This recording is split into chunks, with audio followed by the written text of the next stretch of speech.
স্ত্রী অলিভিয়া চৌধুরীর Instagram story everywhere we go. Hamza এখন সবখানে। স্পোর্টসের দোকানগুলোতে এতদিন গুরুত্ব পেত সাকিব তামিমদের ছবি, সেখানে এখন ঠাঁই পাচ্ছে ফুটবল। মেসির পাশাপাশি ব্যানারে লাল সবুজের জার্সিতে হামজা চৌধুরী। এতদিন মেসি, রোনালদো কিংবা নেইমারদের খেলা দেখার অপেক্ষায় দিন গুনত সমর্থকেরা, কিন্তু এক হামজাতে বদলে গেছে সে দৃশ্যপট। এখন বাংলাদেশি ফ্যানরা অপেক্ষার প্রহর গুনে কখন শুরু হবে হামজার ম্যাচ। রাত জেগে দেখে ইপিএল তারকার খেলা। ভারতের বিপক্ষে খেলে ইংল্যান্ডে ফিরেই আলো ছড়ান এই ডিফেন্সিভ মিডফিল্ডার। দুর্দান্ত ফুটবল উপহার দেন শেফিল্ডকে।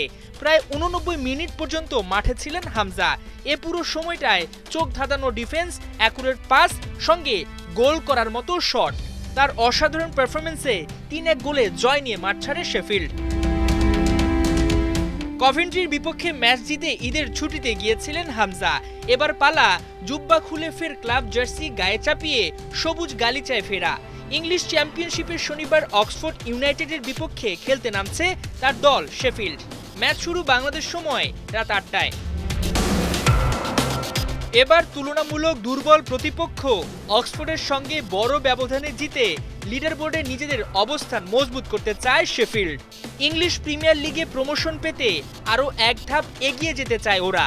এদিকে শেষ 6টি লিগ ম্যাচে মাত্র 1 জয় ও 1 ড্র পেয়েছে অক্সফোর্ড, হেরেছে 4টিতে। শেফিল্ড তাদের শেষ 6টিতে জিতেছে 4টিতে। একটি করে ম্যাচে ড্র ও হার আছে তাদের। স্ত্রী অলিভিয়া চৌধুরীর Instagram story everywhere we go. Hamza এখন সবখানে। স্পোর্টসের দোকানগুলোতে এতদিন গুরুত্ব পেত সাকিব তামিমদের ছবি, সেখানে এখন ঠাঁই পাচ্ছে ফুটবল। মেসির পাশাপাশি ব্যানারে লাল সবুজের জার্সিতে হামজা চৌধুরী। এতদিন মেসি, রোনালদো কিংবা নেইমারদের খেলা দেখার অপেক্ষায় দিন গুনত সমর্থকেরা, কিন্তু এক হামজাতে বদলে গেছে সে দৃশ্যপট। এখন বাংলাদেশি ফ্যানরা অপেক্ষার প্রহর গুনে কখন শুরু হবে হামজার ম্যাচ। রাত জেগে দেখে ইপিএল তারকার খেলা।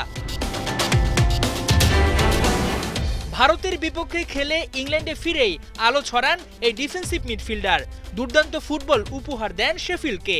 প্রায় 89 মিনিট পর্যন্ত মাঠে ছিলেন হামজা।